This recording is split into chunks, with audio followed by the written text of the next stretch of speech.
Imagine your daily commute. Hours spent bumper to bumper, a stream of red taillights stretching endlessly ahead. Now picture this. At the touch of a button, your sleek car unfolds its wings, gliding you over city rooftops at 250 kilometers per hour. Sounds like a wild sci-fi fantasy? Maybe not for much longer. Because right now, a revolutionary vehicle called AirCar is about to challenge everything we thought we knew about moving from point A to point B. But behind the dazzling headlines and viral test flight videos lies a tangled web of technological uncertainty, fierce international competition, regulatory chaos, and a market that's quietly predicted to explode. The world's first real flying car is on the brink of commercial launch, but will it soar or plummet under the weight of its own ambition?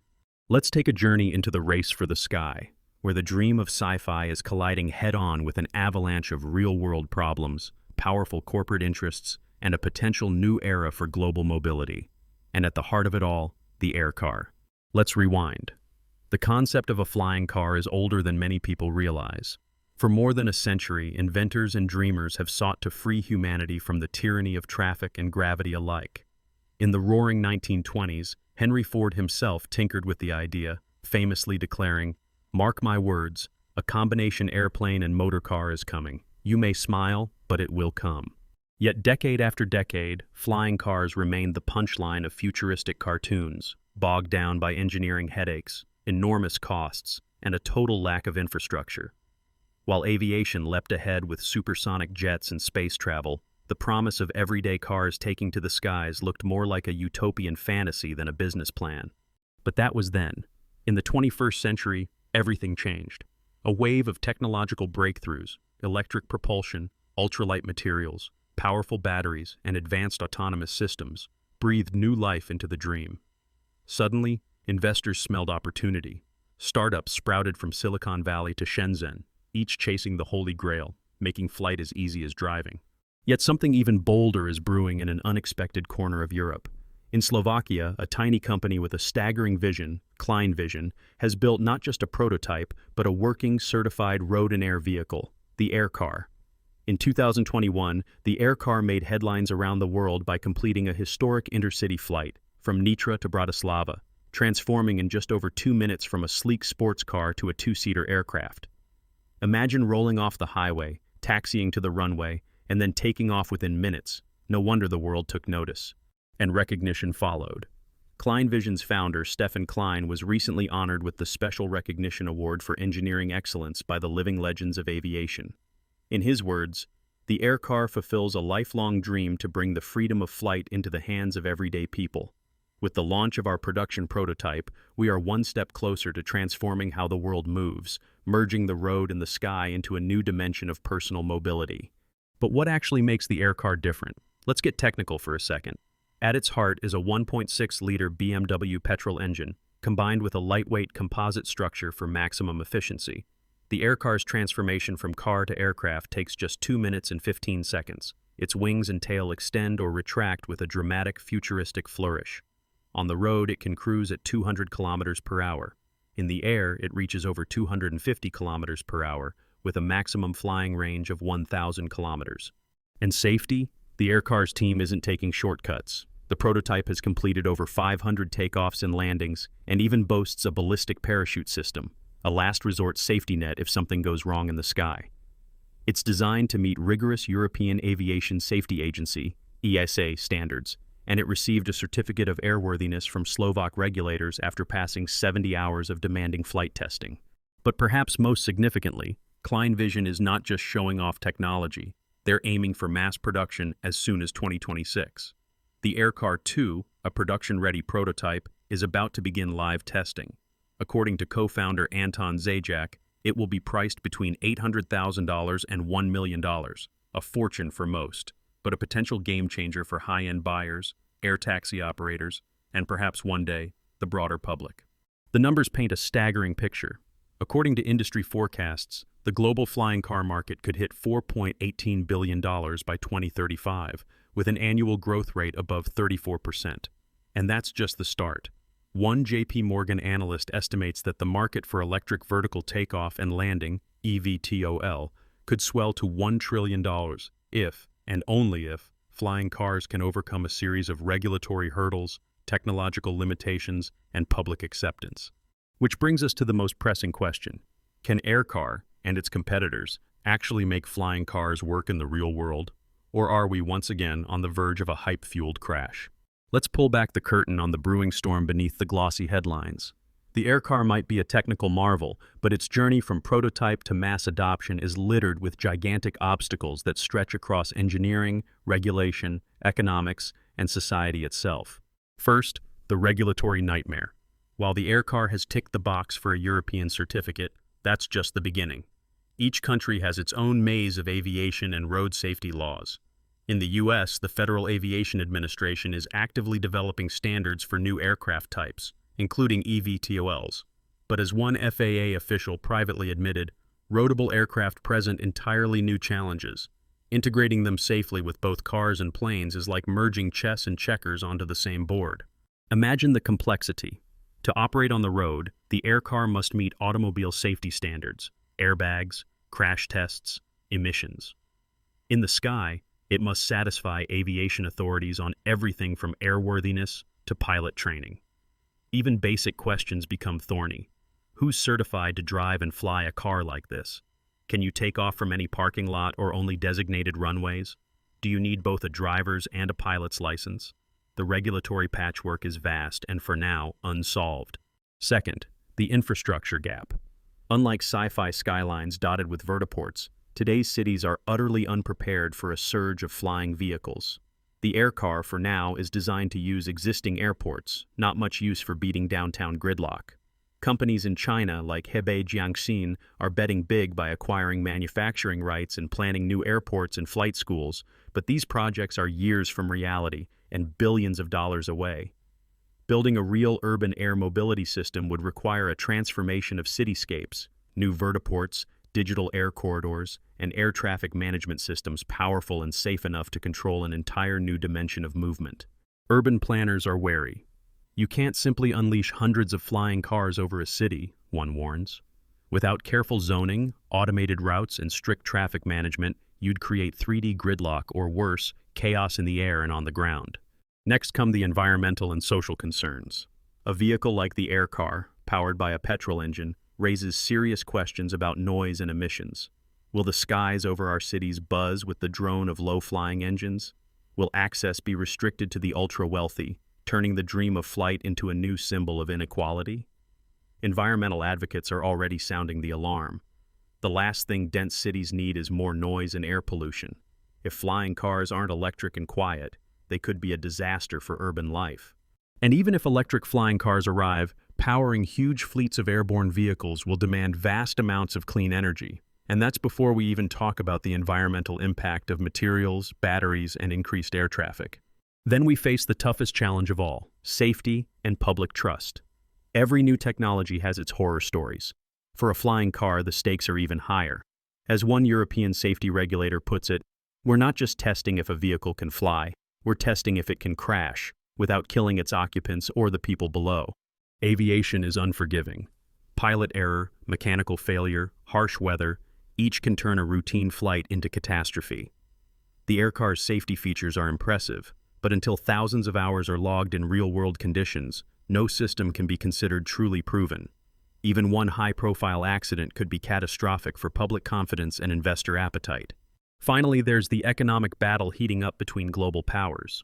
While Kleinvision's roots are in Slovakia, their ambitions, and their technology, are now in the crosshairs of China's industrial juggernaut. The sale of manufacturing rights to Hebei Jiangxin is just the start.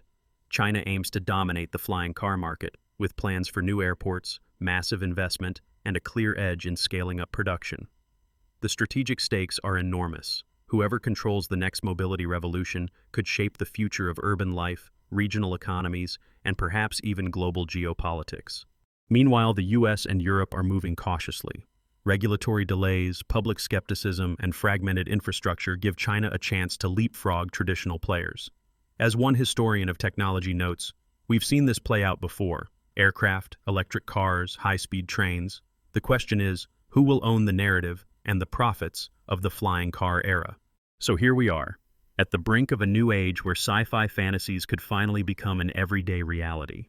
AirCar's technical achievements are stunning, but the road, or flight path ahead, is fraught with uncertainty. Will AirCar manage to overcome the regulatory, environmental, and safety obstacles in time to make its 2026 launch? Or will international rivals, especially China, race ahead, rewriting the rules of mobility and of competition itself?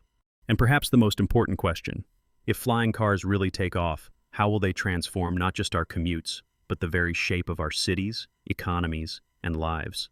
The answer may be just over the horizon, but the next chapter in this high-stakes race for the sky is about to unfold. But now, with the AirCar's production-ready prototype on the cusp of commercial testing and global headlines buzzing, the stakes in this new technological race are sky-high. What could the next decade actually look like if these obstacles are overcome? And what happens if they aren't? Let's take a leap into the sky, imagining best-case breakthroughs, unexpected consequences, and the very real battle unfolding right now for flying car supremacy. Imagine you're looking down on a city in 2035. The skyline is peppered not just with glass towers, but with sleek landing pads, vertiports, jutting out from rooftops and repurposed parking structures. Regular traffic jams still snake along the highways below, but above them, a new stream of vehicles whizzes from building to building, weaving through invisible corridors in the sky. This vision isn't just sci-fi set design. According to market projections, by 2035, the flying car market could be worth over $4 billion, growing at an astonishing 34% each year. Klein Vision's AirCar, powered by its BMW engine and convertible wings, could be joined by dozens of competitors, some electric, some hybrid, each with its own technical quirks and safety promises. The rush is on to claim a slice of a trillion-dollar mobility revolution, with not just private owners, but corporations and governments hungry for a piece of the aerial pie.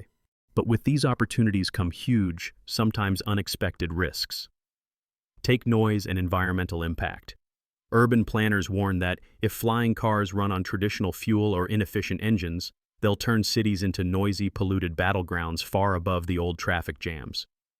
The romance of flight can quickly sour if city centers are plagued by the thunder of takeoff every few minutes, notes an environmental advocate. Public backlash, stricter local rules, or even outright bans could follow. Then there's air safety. Every new AirCar or eVTOL added to the sky isn't just another vehicle, it's another moving part in an already complex urban ecosystem. Will hundreds of thousands of drivers turned pilots really be able to navigate congested air corridors without catastrophic mishaps? Regulatory agencies like the FAA are scrambling to update standards, but experts caution that dual-mode vehicles present a unique headache, since they have to obey both highway codes and aviation laws. Let's not forget about inequality and access. Early flying cars won't come cheap. The projected $800,000 to $1 million price tag for an AirCar puts the dream firmly in the hands of the wealthy, at least at first. That means the first beneficiaries of urban air mobility will be business executives, celebrities, and perhaps emergency responders. There's a real risk of widening existing social divisions, with a privileged few soaring above the gridlock while most are left behind. But there are positive scenarios too, ones that might surprise even skeptics. Consider the potential for air ambulances reaching accident sites before ground traffic can clear a path, or supply drops to disaster zones too inaccessible for trucks. Klein Vision's use of a ballistic parachute and composite structures could blaze a regulatory trail, forcing the whole industry to adopt higher safety standards. And if battery technology and autonomous controls advance fast enough, mass-market flying vehicles could become affordable for hundreds of thousands. Another consequence few are discussing: the birth of entirely new careers. Think air traffic managers, vertiport designers, urban sky route planners, and hybrid mechanic pilot instructors. A whole ecosystem of innovation and employment could spring up around this technology, not unlike what happened when cars or commercial aviation first took off. According to a historian of technology, whenever mobility fundamentally changes, so does everything from commerce to architecture to how we spend our time. The effects could be as sweeping as the invention of the automobile. The international rivalry is just getting started as well. When Klein Vision quietly sold the manufacturing rights for AirCar to the Chinese firm Hebei Jiangxin, industry insiders took note. China isn't just betting on producing and selling AirCars, they're building new airports, launching flight schools, and seeding their own homegrown flying car startups. That move signals a broader strategy. The country that dominates aerial mobility could control the future of global logistics, urbanization, and even geopolitics. The real question isn't just who invents the best flying car, but which nation builds the infrastructure, writes the rules, and trains the pilots fastest. So, what does all this mean for you, the viewer, the commuter, the dreamer, the skeptic? First, flying cars are no longer science fiction. They're being built, tested, and certified right now. But the road, or skyway, to everyday use is going to be bumpy. In the next 5 to 10 years, change will come first to those with resources. Wealthy buyers, exclusive corporate shuttle services, perhaps elite medical rescue fleets. But just as early automobiles were a plaything for the rich before Ford's Model T put millions on the road, aerial mobility could democratize over time, especially if battery tech, mass manufacturing, and air traffic automation drive costs down.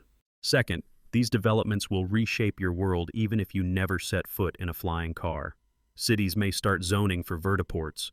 Your daily commute could shift as companies experiment with air taxi services. Jobs you never imagined will open up, and new safety, privacy, and environmental debates will rage. Just as ride-sharing apps transformed the last decade, urban air mobility could transform the next, if, that is, regulators and engineers can keep pace. Third, there's a real opportunity and a need for ordinary citizens to get involved.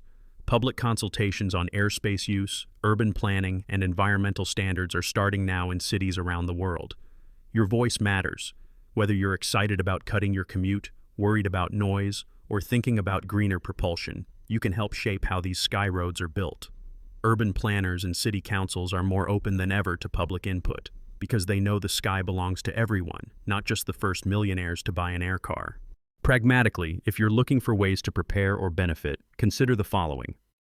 If you're a student or career changer, look into engineering, computer science, urban planning, or regulatory law. The flying car industry will create jobs that didn't exist even 5 years ago. Vertiport design, drone and vehicle maintenance, advanced air traffic control, these are tomorrow's growth sectors. If you're an entrepreneur, the supporting businesses, not just vehicles, but software, infrastructure, safety equipment, and training are wide open for innovation. The firms that succeed will be those who focus on integration, safety, and public trust, not just raw speed or style. As a citizen, stay informed. Cities will be holding hearings, pilots will be trained in your area, and environmental groups will push for stricter standards. If you want cleaner, quieter, or more equitable aerial mobility, now is the time to voice your expectations to policymakers. Of course, there are still big, practical questions left. Will flying cars ever be as cheap or reliable as today's buses or trains? Could mass adoption clog the skies just as highways got clogged a century ago? And will people feel safe surrendering their daily mobility to pilots, or perhaps to AI autopilots? Here's what the top experts and Klein Vision's own engineers are betting on. The answer depends not just on the vehicles, but on the rules and infrastructure we put around them. As Stephen Klein himself said, with the launch of our production prototype, we are one step closer to transforming how the world moves, merging the road and the sky into a new dimension of personal mobility. That dimension will only open up if governments, companies, and citizens all play their part.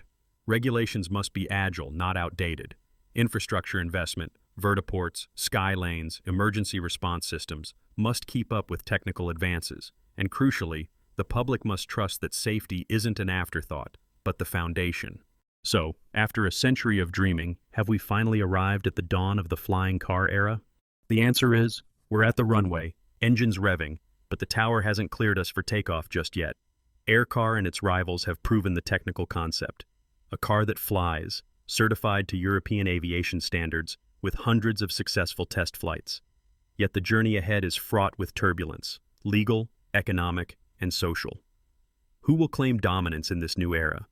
The race is on between pioneering European inventors, deep-pocketed Chinese manufacturers, ambitious American eVTOL startups, and even Silicon Valley giants. The real transformation won't come from a single model or company. It will come from building a sky highway every bit as safe, regulated, and accessible as today's roads.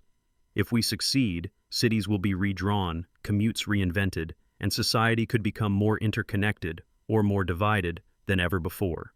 If we fail, flying cars might join the ranks of technological dreams that never quite left the ground.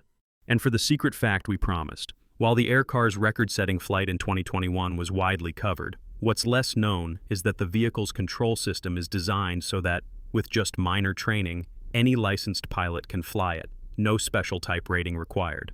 That's a major leap in accessibility and a signal of how seriously the industry is betting on mass adoption, not just by the elite, but eventually by ordinary people. So, whether you're a skeptic or a believer, the next chapter of mobility is about to be written in the skies above us. If you want to shape that story, speak up at your next city planning meeting, follow the latest developments, or maybe, just maybe, start studying for both your driver's and pilot's licenses. The future isn't just approaching, it's descending for a landing. If you enjoyed this deep dive, make sure to hit the like button, subscribe for more future tech reveals, and let us know in the comments. Would you ride in a flying car tomorrow if money and regulations weren't a barrier? Or